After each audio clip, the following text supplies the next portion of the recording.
Hi, I'm Ilya Brodsky from VanHack, a company that connects international tech talent to the Canadian market. And today I'm here with Marilene Quintana, who will talk to you about how to hire talent using the BC PMP program. Hi, Marilene. Hi, Ilya. Thank you for the invitation to be here today. And thank you for the introduction. So, as you said, I'm a migration consultant, member of the ICCIC, the Immigration Consultant of Canada Regulatory Council, and I'm here today to help employers to understand about the BC PNP program, how to help skilled workers to transition from a work permit to a permanent residency in Canada. Awesome. So let's start with a kind of a broad overview of what is the BC Provincial Nominee Program. What is the program and who is it for? Who's the best type of candidate for this program? Okay, so the best type of candidates for this program are those that are already in Canada under a work permit. So it can be any type of work permit, can be a co-op work permit, can be a post-graduation work permit, can be the open work permit that was received because the spouse is studying in Canada. So it can be any of these types of work permit, right? So when the company hires a person who's under a work permit, there is a concern if this person will be trained and then leave the company because the work permit is due to expire. So this does not need to happen because the employer can support that worker to stay in Canada, to continue in Canada, and to transition from the work permit to a permanent residency. Great. Okay.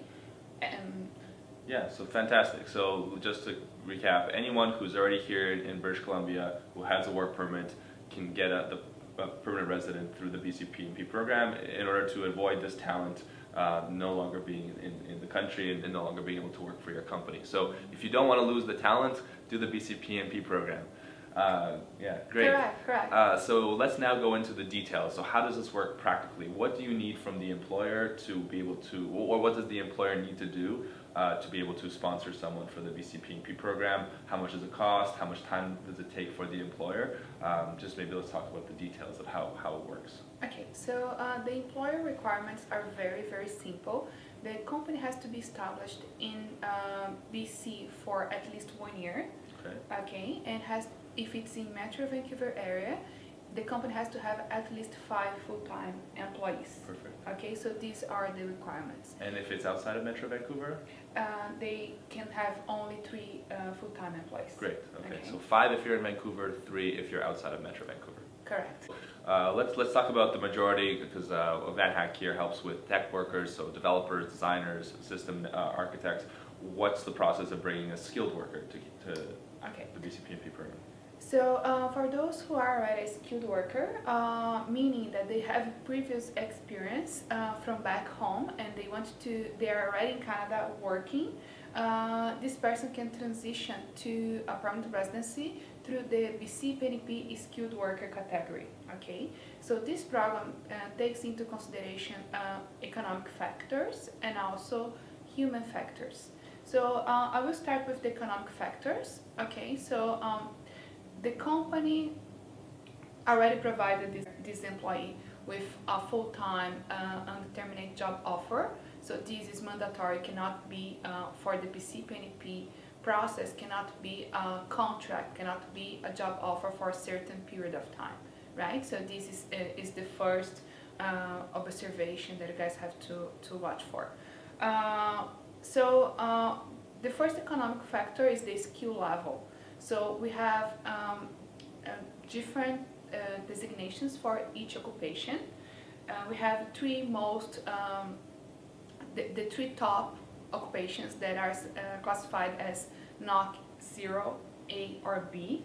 All those 3 are considered skilled workers. Okay, so on the NOC 0, we consider managerial positions. On NOC A, we consider specialists like programmers, architects, IT consultants.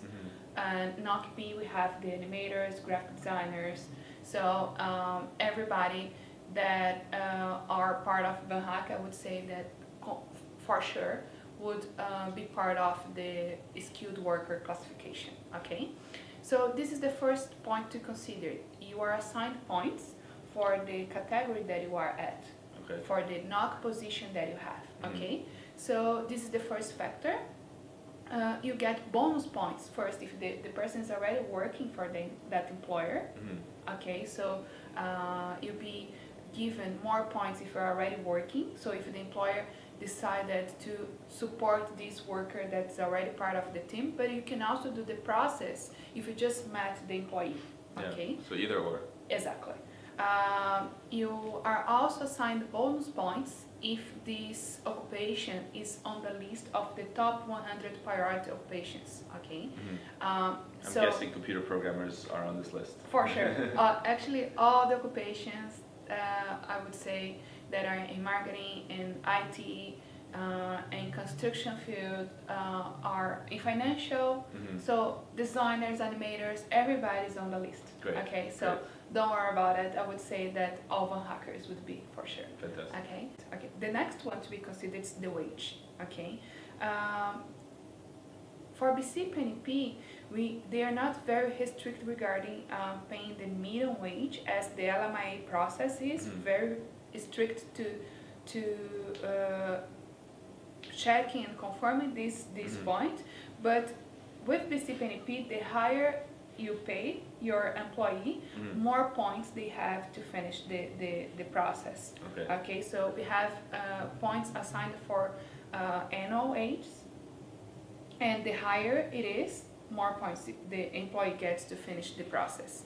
And the last economic factor that's considered is the regional factors. So BC PNP wants to stimulate business and cities outside Metro Vancouver. You can still apply if you are in Metro Vancouver area, but the employee is assigned more points, is given more points if they are outside Vancouver area, for example, in the island or in the Northeast Territories or in Kelowna. So depending on the area, depending on the city, this person will be given more points. Okay. All right. So these were the economic factors. Great. Clear. So the next factors are human factors. Exactly. Now we are going to talk about the human factors. It is pretty much three main factors: language, education, and experience. Okay. So if this person has at least 2 years of experience, they qualify to apply for the skilled worker program. Okay. So the minimum requirement is this person to have at least 2 years of experience in occupation related. So it's very important, the word related, because, for example, if this person was a very experienced IT manager or IT coordinator, and right now is working as IT programmer, it is related. So this person will be assigned points, even that it is not the same occupation. However, in the case of promotions, this is not related, in the sense that you may be considered having experience related if you were in the same position or if you were in a higher position before, but you are not considered to be to have experience related if you were into a lower level position. For example, if you were like just a technician and now you are a software engineer or something like a computer technician, now you are a computer analyst or consultant, you were at a lower level. So we have to be very careful in assessing to confirm whether or not this person qualifies, right? So it has to be related. Language, of course, this person has to speak English. There is the tests that are accepted to confirm the proficiency of that person, and English or French. Okay, and the higher the points that this person acquires, the better. People that are in the level 0 or A, so remember that I mentioned the National Occupation Classification 0 or National Occupation Classification A, are not required to provide language as mandatory. However, it is highly recommended because for the language factor, it corresponds to almost 35% of the points that this person can be assigned for human factors. So because it's a point system, and the higher points this person have, the higher the chances are to be selected and finish the process, it is highly recommended that this person takes an English test. Okay. There are two tests that are accepted, CELPIP and IELTS, both general training, and the points will be assigned to the lowest mark. Okay. So, for example, if this person had a perfect reading, a perfect listening, however got a very bad mark for writing, for example, he or she will be assigned points for the writing, equivalent to the writing, equivalent to the lower score, right? And for education, the last of the human factors, this person will be assigned points for his or her level, and it'll be like additional points if this person completed education in Canada. Also, this person may be assigned additional points if this person obtained the qualification outside Canada, however, did education credential assessment. That's something very easy to get, so we highly recommend to this person to obtain this report. So let's say the person has all the right skills, all the right scores, they've done their English exams. What does the company have to do? The company has to provide a job offer letter, and what other things does the company need to do to be able to have the process happen?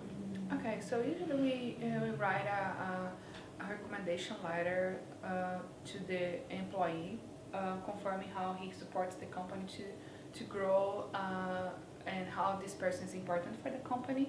We provide, like, of course, company information to support the application in the sense that we need to provide a business license, corporation certificate, numbers regarding the number of employees that the company has, if there was any layoff and what was the reason. But like, it's very straightforward. It is not like you won't have to provide any financial information, for example. So I would say that mostly all the companies won't have any problem providing the information that's required to support an employee. Just standard corporate information. Exactly. How long you have, how many employees, and you just fill out a form online, or how do you actually do the application? Well, we usually have like a set of documents that we have to prepare.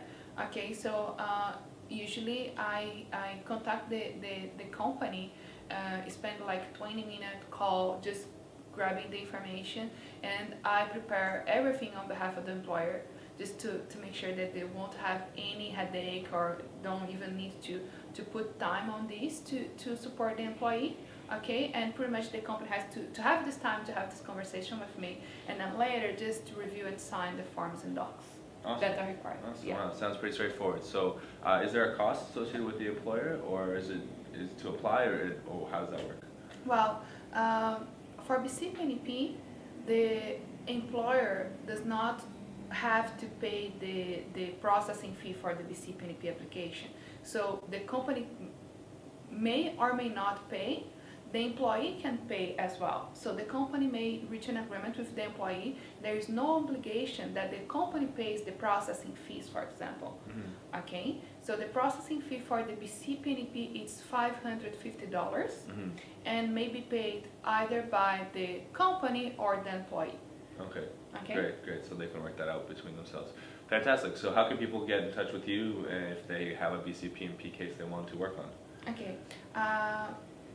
If you are interested in supporting an employee to transition to permanent residency, or if you are an employee and you want to know more how to explain to our employer how to obtain the support, please contact us at contact@evisaimmigration.com.